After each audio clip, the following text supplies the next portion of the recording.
So, honestly, my brain probably works a little bit differently than most people.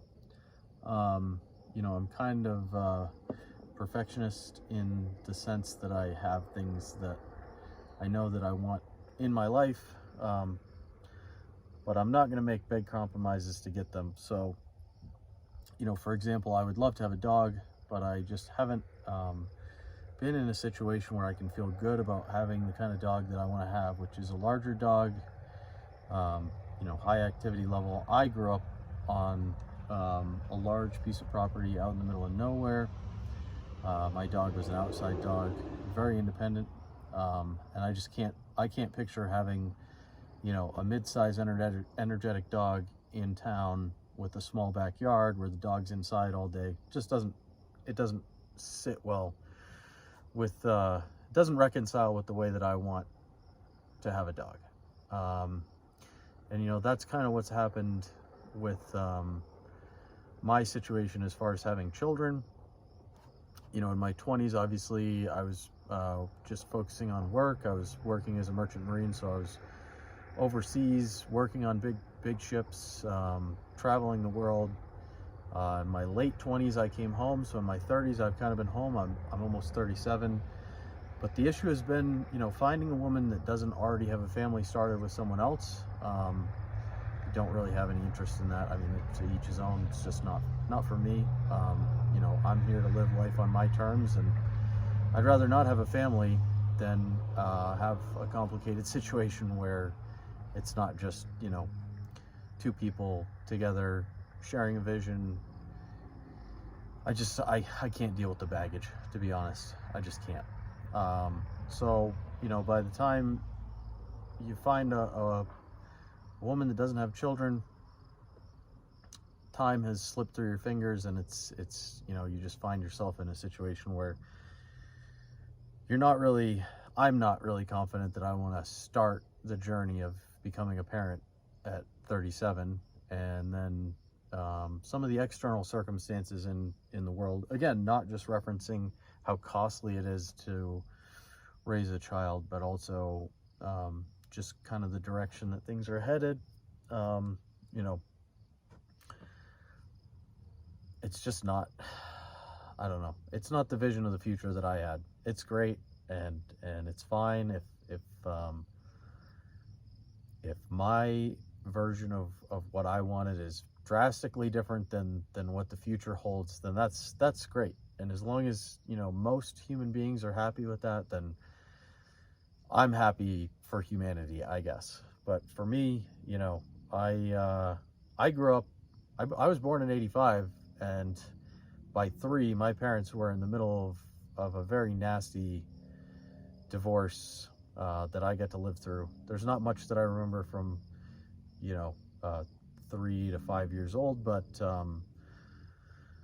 I have some very distinct flashes of my parents fighting. My mom being on the deck, yelling and screaming and beating on the door, and just being terrified. And sometime later, the police showing up and hauling her off because she was trespassing on my father's property after they had divorced. And he got custody, but it certainly was not an experience that makes me want to bring a child into an environment that I think is going to result in a single parent situation.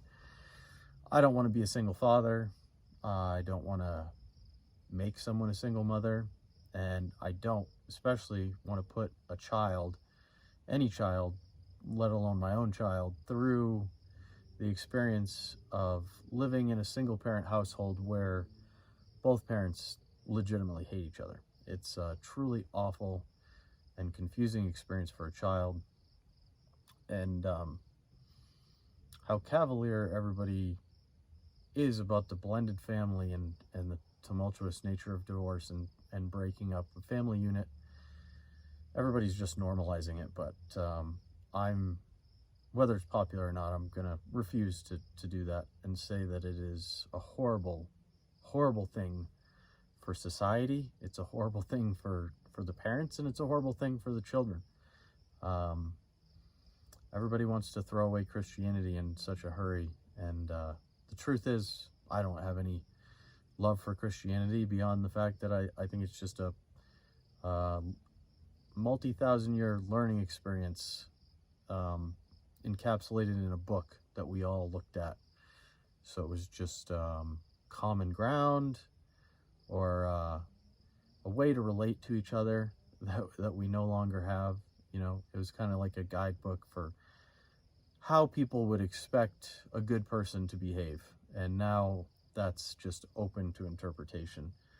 So between the loss of that and the complication of trying to understand relationships with other human beings on social media platforms, you know, interacting through text and screens, it's all very impersonal. It's all very new. We're not adapted to it. We don't understand it. It's just a mess, you know. But how many things in life that you know of are not a mess? I mean, human beings are just messy by nature. We're not very good at making a tidy bow. It's kind of stumbling and fumbling along and trying to figure it out as we go. And I feel that is my experience on a very deep level. And I don't think it's a lot different than what the people who have come before us have experienced. We're just in a much busier and complicated version of trying to wade through the soup of life, you know. I hope that we're on a good path, but sometimes I also don't want to bring a child into the world, because I just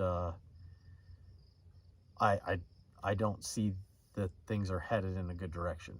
And I think that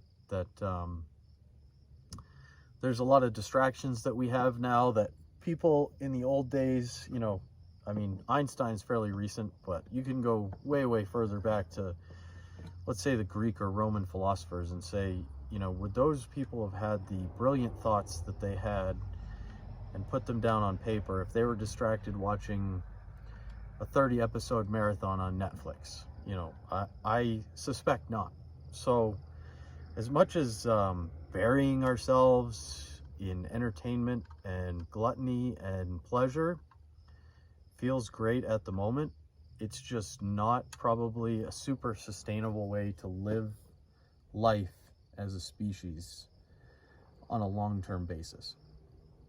You know, if I'm not disciplined at home and make sure that I'm, you know, not procrastinating and neglecting my responsibilities, it is very easy to fall behind and get yourself in kind of a mess that you got to dig yourself out of. So I just hope that we're being thoughtful with the things that we're doing and the future that we're creating for the next generations.